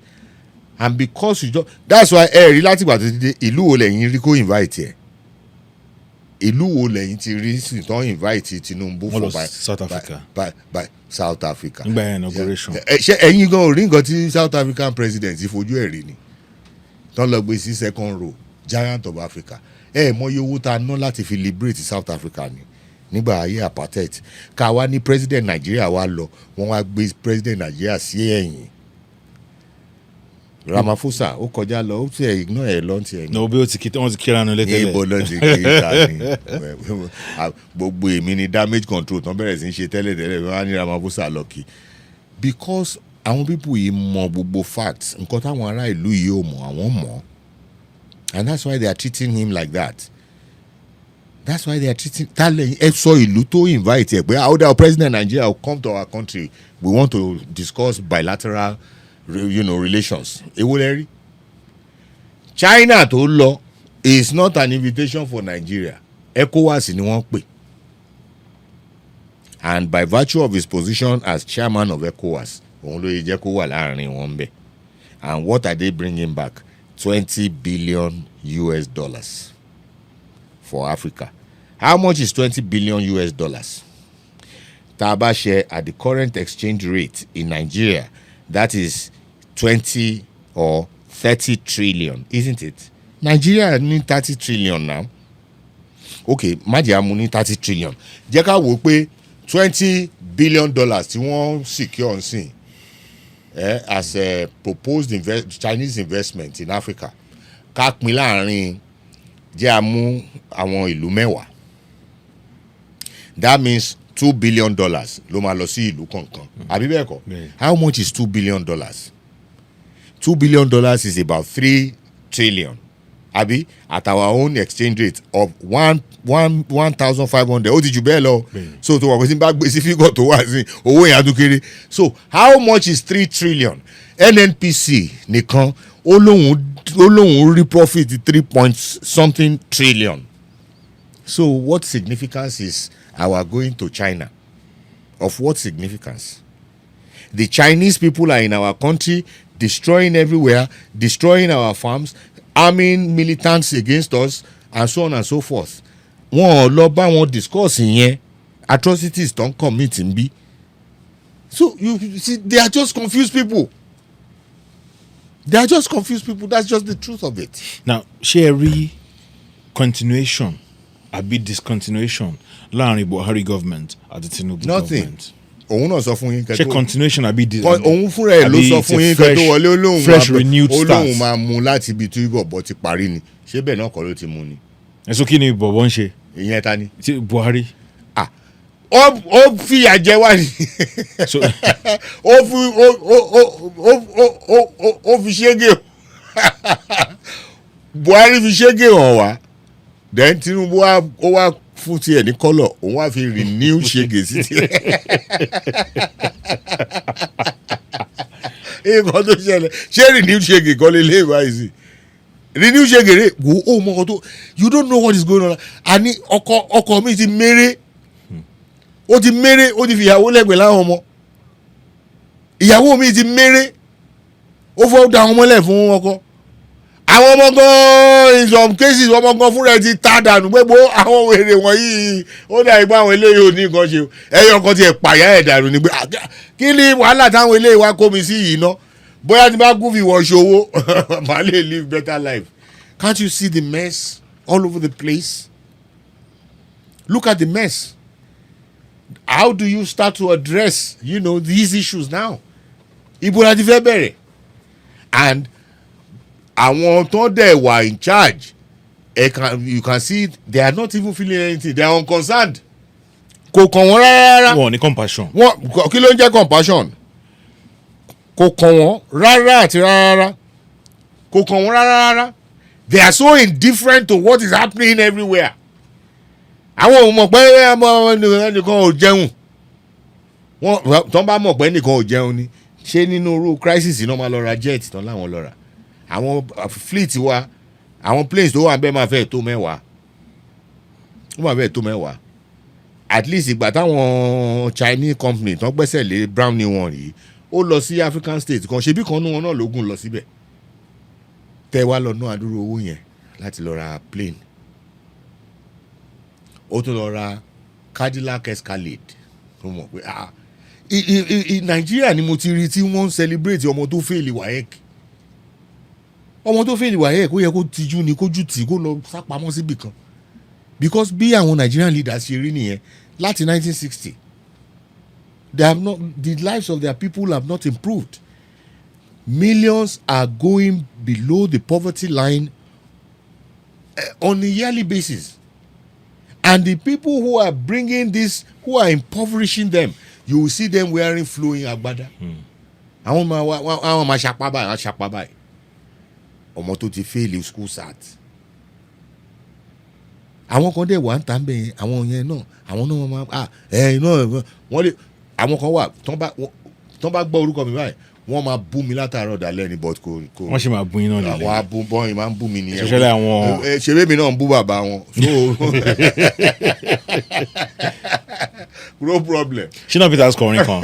Shina Peters ní àgbò tó fẹ̀yìn rìn yóò agbára ló lọ mú wá. Bẹ́ẹ̀ni èwo ni èwo. Ṣé Tinubu ò ní fàdí mẹ́yìn kó wá dá wa padà sí era industrial boom tó bá ṣẹlẹ̀. Níbo ló ti fẹ́ rí? Kò á dùn yín o. Kò lè dùn mí nítorí pé mi ì bá Tinubu jà as an individual. Failures wọn, inefficiencies wọn ni mò ń bá jà. God help you ìwọ tó bá wà ń bẹ̀. Tí Tinubu bá bẹ̀rẹ̀ sí í ṣe ohun tí lòun fẹ́ sìn tó take tears away from the people tó fi ẹ̀rín sí wọn lẹ́nu èmi tí mo wá bí tí mo wá bu lénìí ni máa padà wá sọ fún ẹ pé eléyìí ti yàtọ̀ o. Ìgbà tí Buhari tán gbé Buhari wá being pé mo witness administration Buhari even though I was still a young boy ní 1983 pé àwọn ará bíbá yìí they appeared to have a vision àtòwọn àti Túndé Ìdí-Àgbọn ìyẹn máa ń sọ fún àwọn Nigerians pé ẹni tó bá sọ pé ọ̀rọ̀ wa ò ṣeé ṣe mọ́ kò mọ nǹkan tó ń sọ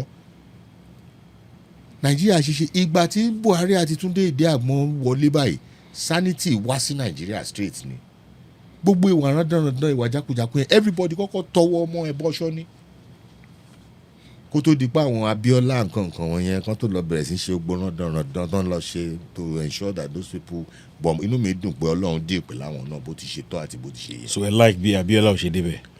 kí ló fẹ́ lọ ṣe ń bẹ̀ èmi ò sí lára àwọn tó support yẹ. ẹ support Abíọ́lá. ó ti o Ọlọ́run má jẹ́. kí ló dé. ara nǹkan tí mò ń sọ nìyẹn tó kó fún ma mọ̀ pé mi ò hate Tinubu ìwà burúkú tó ń hù òun lèmi ò ní gbà. Abíọ́lá níwà burúkú ni. kò sí kú kankan tó ń ṣe ní Nàìjíríà tí ò lọ́wọ́ ẹ̀ nú ẹ rò pé ẹ mọ̀ pé Ọlọ́run mọ iṣẹ́ tó ń ṣe pẹ̀lú ọ̀rọ̀ Abíọ́lá ni kò yí ọ̀pọ̀lọpọ̀ bọ̀ tí ó ti kú ó ti lọ ó ti bá tiẹ̀ lọ but àwa mọ ohun tó ṣẹlẹ̀ Nigerians mọ ohun tó ṣẹlẹ̀ mẹ́n Nigerians mọ ohun tó ṣẹlẹ̀. but wọ́n dìbò f'Abíọ́lá. yes because ọmọ yìí pé just like irú ọ̀rọ̀ tó sọ ń sìn Ọlọ́run ò fẹ́ kó ẹlẹ́ṣẹ̀ bí ó ṣe gbé kó yíwà padà bóyá àwọn èèyàn wò pé bóyá á yíwà padà ṣọ́ọ̀ mi yẹ ó gbọ́ orin Fẹlá tó sọ ITT ni ṣòro gbókàn fi ṣeré ni àwọn yẹn àwọn olè táwọn náà jà Nàìjíríà yìí òun ló ń lọ wájú yẹn ó yẹ ó kú wọn a máa dá Ọlọ́run lóhùn bí tó wà ń sìn but maybe Nigerians felt okay àlàyé bóyá ó dẹ̀ ti fẹ́ repent àwọn ọ̀rọ̀ tó ń sọ jáde àtàwọn ìṣe ẹ̀ bóyá wọ́n rí i pé ó fẹ́ yíwà padà. but you said that àwọn nǹkan tó sọ ni ò jẹ́ kán gbéjọba fún àwọn nǹkan tó sọ pé màá ṣe lé pé maybe we could have just reserved those things. àṣírí tó wà lọ́wọ́ Abíọ́lá pọ̀ ó ti mọ̀ jù. àṣírí tó pọ̀ àlọ́ ó mọ̀ pé CIA agent ni wọ́n má sọ pé mi mo sọ fún ẹ o kò yẹ àṣírí yẹn pọ̀ so gbogbo policies tó dẹ̀ wá fẹ́ gbé wá kò sọ́gbọ́n náà ó máa tako America now. So there were so many things involved but ìyẹn ti kúrò ńbẹ̀ ṣé you understand.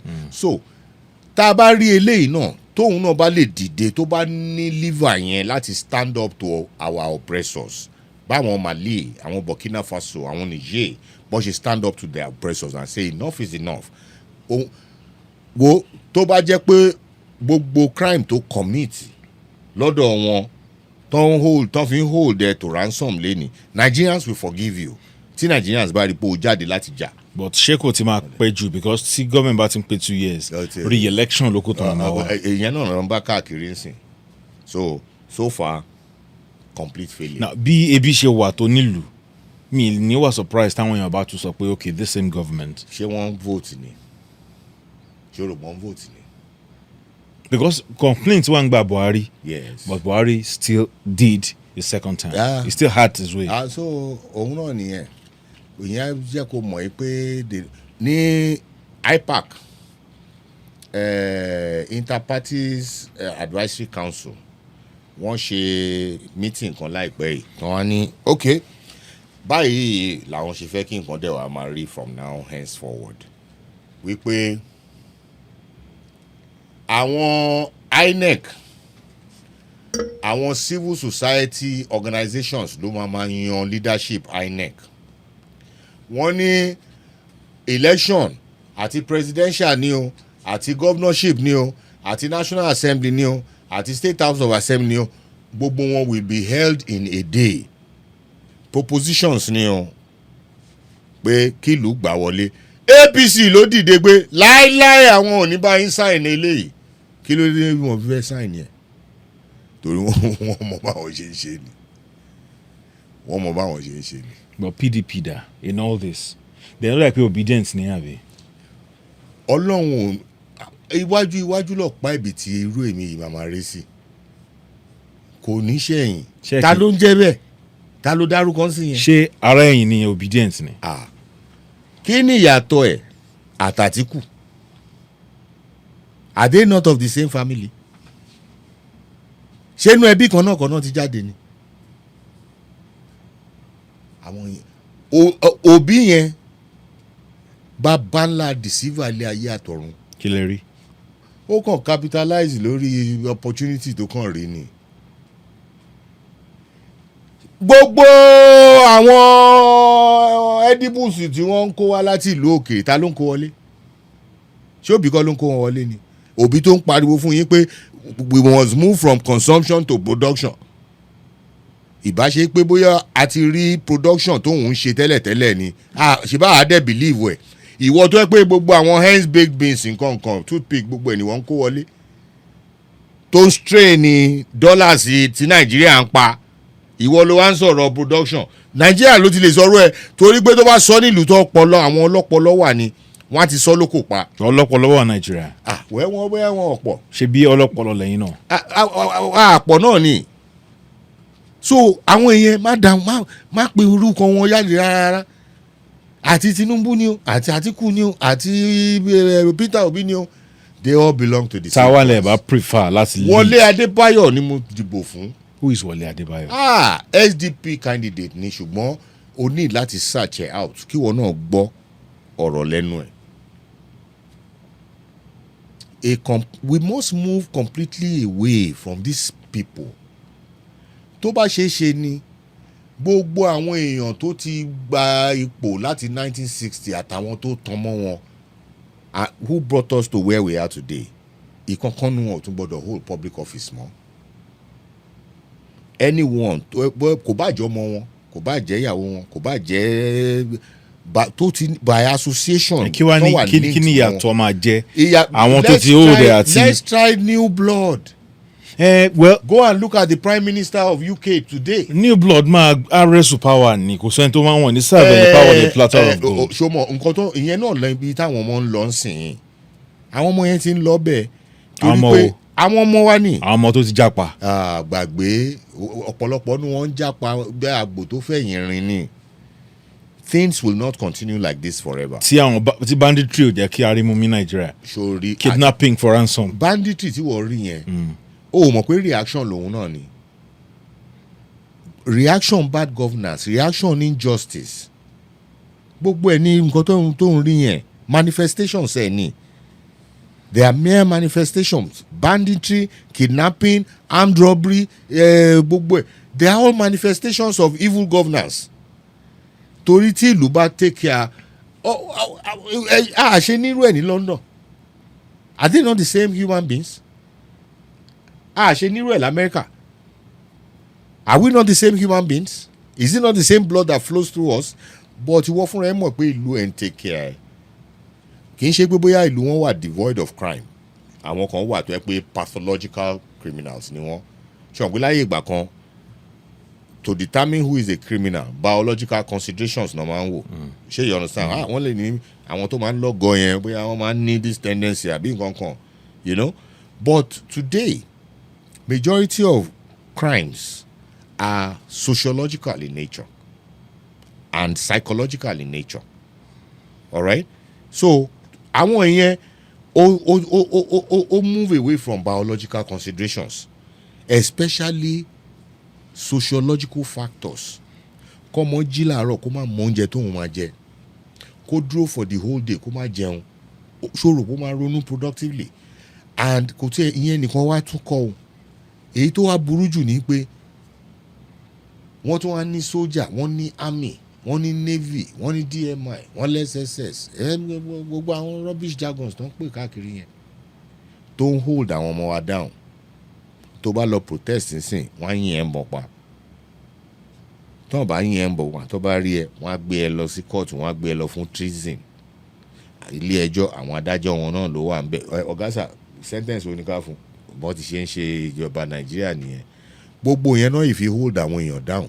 But we are getting closer and closer to a time tó yẹ pé àwọn people wọ̀nyẹn wọ́n á wá rí i pé rather than owing allegiance to these thieves who call themselves leaders ṣe jẹ́ ká partner pẹ̀lú àwọn èèyàn.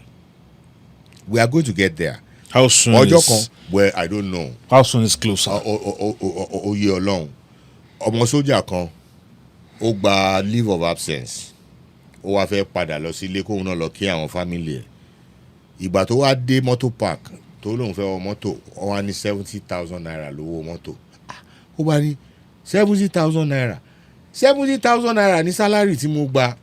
So kò lè lọ, ó láti padà sí káàmpù padà, kò lè travel torí tó bá fi 70,000 tí wọ́n san fún ẹ tó kàn fi wọ mọ́tò lásán, àwọn tó ń lọ bá lọ́hùn kan ṣé wàá tún lọ máa tọrọ owó lọ́wọ́ wọn ni. Ìtìjú yẹn ló mú kó padà. Ọmọ yẹn wọ́n gbé o, military establishment gbé, wọ́n lock ẹ̀ up for some days kó tó di mọ́ release ẹ̀. Ṣó rírú àwọn yẹn díẹ̀ yẹn kò ní pẹ́ kò ní jìnnà sí wọ́n á máa bẹ̀rẹ̀ sí fọ́ọ̀mù ara wọn ètò gbogbo àwọn people wọ̀nyí. These people are going to kill all of us, you know, and we will get there. All right, before kí n tó yọ̀ náà yín sà, mo wà lórí Facebook page yín. Okay. Yomi Ogunlola. Bẹ́ẹ̀ni. Ogunlola, tá bá ń sọ̀rọ̀ Ogunlola, àrùn ti ṣàn Ogunlola, ṣọmọ Ògbómọ̀ṣọ́ nìyí ni. I am a prince from Ibokun. Ibokun, Osun State. Yes, Ilesha. Okay. All right, so we don't get Pharaoh. Now Moses we dey wait for. We photo Tinubu's. Ede sọ wípé ẹ ní nǹkan kan against Tinubu. Ṣé ó dà ìjọba kí ló mú àwọn ọmọ Israel fẹ́ kúrò ní Egypt? Kí ló dé táwọn ọmọ Israel fẹ́ kúrò ní Egypt? Ṣé ilé ayé dẹ̀ wọ́n ni wọ́n fẹ́ kúrò ní Egypt ni? Kì í ṣe pé torí ọwọ́ irin tí Fáráò fi mú wọn ni. Ohun táwa ń rí Nàìjíríà sí kí ni ìyàtọ̀ ẹ̀? Táwọn ọmọ wa fi wá ń jápa tó ń rí yẹn escape mani bí Ṣeun Aníkúlápó ṣe wí. Escape ni. They are escaping. Escape from the jungle. Escaping from the plantation. So you can imagine. So it is a metaphor. Ẹni orí yóò dilé. Bóyá wà nìyẹn is the new Pharaoh. Ẹni tó kàn lè dédé wọ́n kàn dédé jí láàrin ìjọ mélòó kan epo 500 100 and something wọ́n dẹ̀ gbé gbìrì ó di 300 wọ́n dẹ̀ tún gbé gbìrì ó di 500 tún gbé gbìrì fáwọn ẹni tẹ́ ń san 30,000 naira. Tí Tinubu bá yàn yín as economic adviser. Bẹ́ẹ̀ni. Àbí special adviser àbí political adviser whatever adviser fún advice kí ni ẹ bá suggest because it's easier to critique but where are the solutions? Solutions pọ̀. Number one thing he has to do is he must be man enough to say no to IMF and World Bank. He must be man enough to do that. Number two, ni pé you cannot make energy this expensive and expect us to grow. However you are going, gbogbo wastages tẹ́ ń waste kiri wọ̀nyí, ẹ jẹ́ kí iná wà, òun rèé sìn, ọ̀dọ̀ ẹ láti ń ṣiṣẹ́ sìn, o lè lo NEPA generator ló lọ ń lò. Do you know the cost of that generator on your, you know? That's 1,300 naira per litre. So you can imagine. Gbogbo àwọn ọmọ tẹ́yìn rí lẹ́ni tó ń gun ọ̀kadà kiri tó ń ṣe gbogbo ẹ̀ káàkiri wọ̀nyẹn. Look, many of them ló níṣẹ́ tó ń ṣe o. Iná yìí ló lé wọn jáde. Wọn ò rí iná gbogbo wọn lọ bẹ̀rẹ̀ sí gbọ́ ọ̀kadà. Tó wá di nuisance káàkiri. All right? Then Nigeria's electricity. Bó ti ṣe wà yẹn, if we don't I mean, you can imagine if China ní wọ́n produce about 1 million megawatts. Over 1 million megawatts. Àwa ní 5,000 plus. Àti drop 3,000 something láwà báyìí. Asate ní. Bẹ́ẹ̀ni. And then jubilate lórí 5,000. So you can imagine. There are so many things you can do. Ìgbà tí Buhari tó lọ, Buhari ní òun ti bọ́dà pa. Wọ́n dẹ̀ kó àwọn items wọn jáde pé gbogbo àwọn items are banned from importation. All right? Nígbà tí Tinubu dé, ó unban gbogbo wọn. So all of those things are now competing with the meager foreign exchange that we have. Until ká ní pé gbogbo orú nǹkan tí Tinubu ń ṣe ń sìn pé bọ̀bọ̀ yìí ó tilẹ̀kùn mọ́ wa a lè ra foreign things mọ́ wọ́n fi ń promote àwọn local things irú eléyìí tó máa ń ṣe kiri ń sìn pé tẹ́ bá rí gbogbo ibi tó bá ń lọ that's a plus for him. Aṣọ Nàìjíríà ló máa wọ̀ kò ń bá wọn wọ shirt and tie káàkiri. That's a very good one. Ọbásanjọ́ náà try ẹ̀ ńgbà kan because tá a bá ṣe irú yẹn àwọn industries wọ̀nyẹn wọ́n á bẹ̀rẹ̀ sí improve. The area of security we really need to do something about it because if the farmers cannot go to their farms how do you want to produce? And not only that, one thing we have found again is they have reduced Nigeria to a rent-taking economy. How? Farmer máa ṣe ó gbin nǹkan ọ̀gbìn ẹ̀ ẹnìkan á wá lọ alágbára kan bàbá àlàyé kan á wá lọ á wá fún farmer ní 5,000 naira pé ó yá kó o gbọ́jà yẹn kó sínú mọ́tò mi ṣùgbọ́n pé wọ́n ò lè gbé lọ sọ́jà fúnra rẹ̀ so èmi á wá gbé gbogbo àwọn ọjà yẹn màá kó wọn sínú tírélà màá kó dẹ́kọ̀ nǹkan tí mo rà lọ́dọ̀ farmer ní 5,000 naira 1 million naira lèmi máa lọ tà lẹ́kọ̀ọ́ rent taking. So our farmers were helpless. They are helpless. So many things tó bá ní kí n máa kà gbogbo nǹkan tó yẹ ká ṣe ó pọ̀. The banks are there. How many companies ṣé wọ́n mi mọ̀ ṣé o lọ báńkì ṣán fún ẹ loan? Ọmọ kan ẹlẹ́wọ̀n ni ó pààyàn ní China ni. So ìlú wọn wá wò many of those Chinese tẹ̀rí tó ń lọ káàkiri Nàìjíríà lé ní criminals ni wọ́n release wọn láti prison ni wọ́n wá send wọn lọ sí outposts. Ẹ rí i pé wọ́n ń wá síbí náà wọ́n wá ń commit crime ẹyọ kan ó pa girlfriend ẹ̀ ní nurse wọ́n máa dé bíbá ẹ̀ àwọn náà máa fún àwọn ọmọ wọn rà bọ́n wọn á kó bọ́n lé wọn lọ́wọ́ wọn á ní kó máa lọ máa bá wọn jí àgbàdo alágbàdo àwọn fẹ́ wọ́n máa bẹ̀rẹ̀ sí export ẹ̀ àwọn náà wá lọ fún wọn níbọn náà yẹn káwọn máa lọ máa bẹ̀rẹ̀ sí para wọn wọ́n máa bẹ̀rẹ̀ sí mine àwọn mineral resources wa all kinds of things are happening níbo ni irú ẹ̀ ti ń ṣẹlẹ̀ ṣáwa lè ṣe irú ẹ̀ lò wọn what could be responsible for that alright. So there are so many things that we need to put in place. Tẹ́ pé a sàn wá, a sàn ìlú wa, but òfin à ń láti jẹ́ kó òfin ṣiṣẹ́.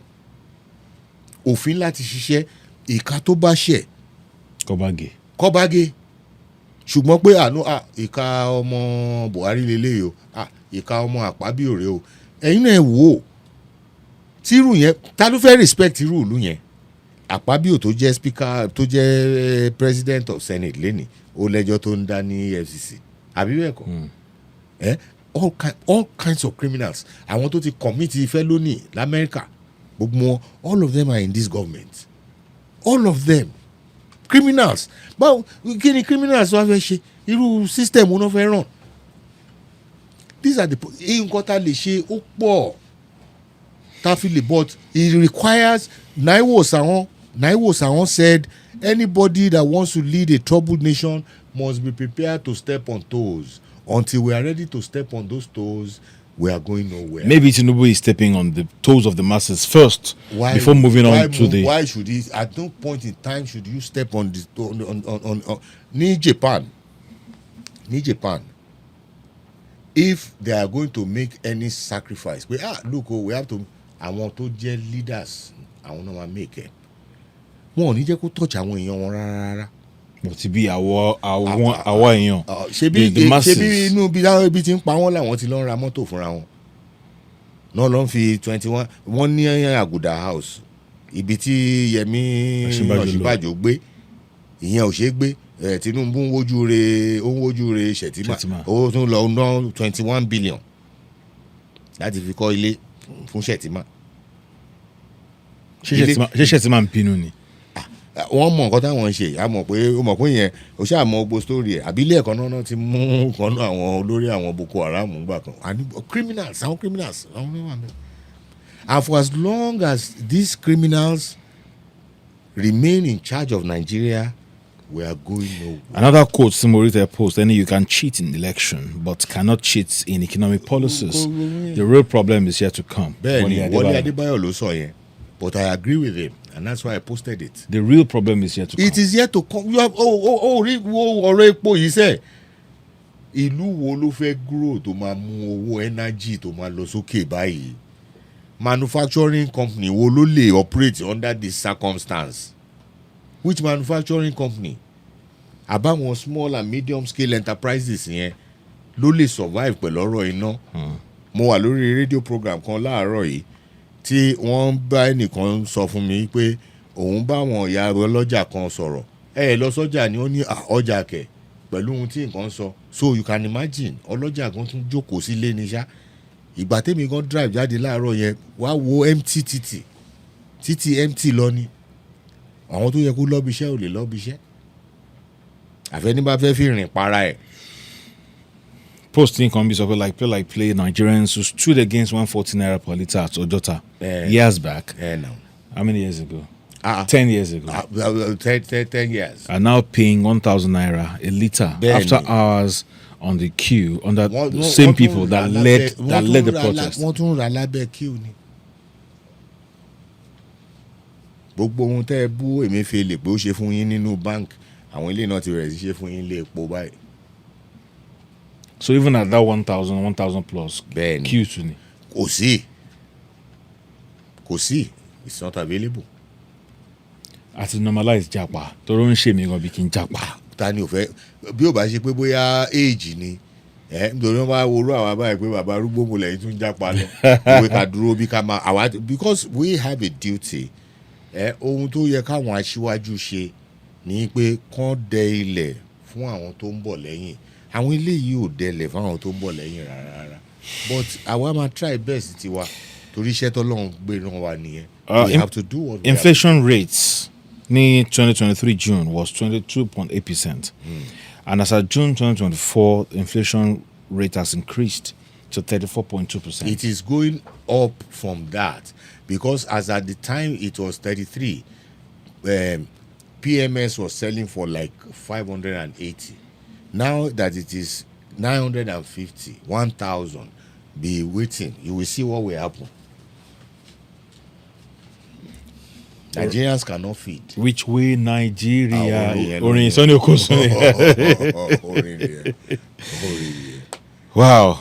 I don't even know how to end this. I don't know. But thank you so much, Sir Barrister Yomi Ogunlola. But I'm sure that some people will come for you. I know that. TINUBU. The funny thing about it is from where anybody ọ̀tá Tinubu àwọn Buhari ńkọ́ ṣọ́rẹ́ wọn ni mo jẹ́ ni àwọn Goodluck Jonathan ṣọ́rẹ́ wọn ni mo jẹ́ ni. Ní gbogbo àwọn tó ti lead Nigeria láti 99 bẹ́ẹ̀ni tani preferred leader yín. Preferred leader. Àti ní leader. Even not Obasanjo. Obasanjo wetin. Àti ní leader. Yar'Adua ńkọ́. Unfortunately, we did not test him enough. Ṣé fi pé ìbá pass? Well, we don't know. Even with the reversal of the privatization. Well, Shomo, he was not around to complete what he started.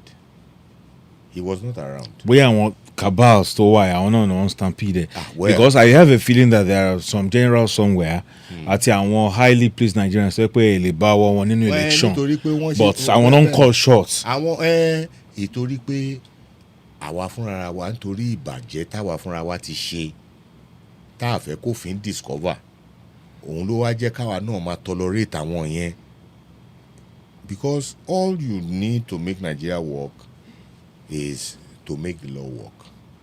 Once the law works, I tell you all of these things. Pé tí emir tó bá ṣẹ̀ tí ẹ̀ṣẹ̀ tó ṣẹ̀ bá gba ikú kán dẹ̀ mú kán gbé lọ barbage kán páyé straight kò ní ọ̀rọ̀ go come but look at what we are getting. Nísìn àwọn prisons wọ́n jáde wọ́n ní the number of people tó wà lórí death row about 5,000 and something tó wà on death row. Condemned prisoners. Well, of course now they have been sentenced to death. No more. 5,000 plus. No, about 5,000. Àwọn governors mo gbọ́ pé wọn kì í sign kí ni ẹ̀ mọ́. They won't sign for them. Wà ní kẹ́nìkan má tún lọ commit irú crime tí yẹn commit. Ẹlòmínà àtún lọ ṣe. And there is a way they influence outside. But from the inside. From inside. Ọjọ́ táwọn náà bá need wọn àwọn náà máa ń lọ gbogbo jailbreak tẹ́ ẹ̀ rí yẹn ṣe rò bójú lásán ni. Àwọn ní wọ́n gbà tí bò bá dé nsìn wọ́n á lọ bẹ̀ wọ́n á lọ tún àwọn ìtàn need lára wọn wọ́n á tún rí unleash wọn on society. All of those things are happening and we all know it. Ẹ ṣé gan ni Barrister. And mo hope I'm rí no problem regularly. No problem. Thank you so much, problem. sir. And that's the show. It's a pleasure. That's Trouble Shots. Thank you so much for joining us.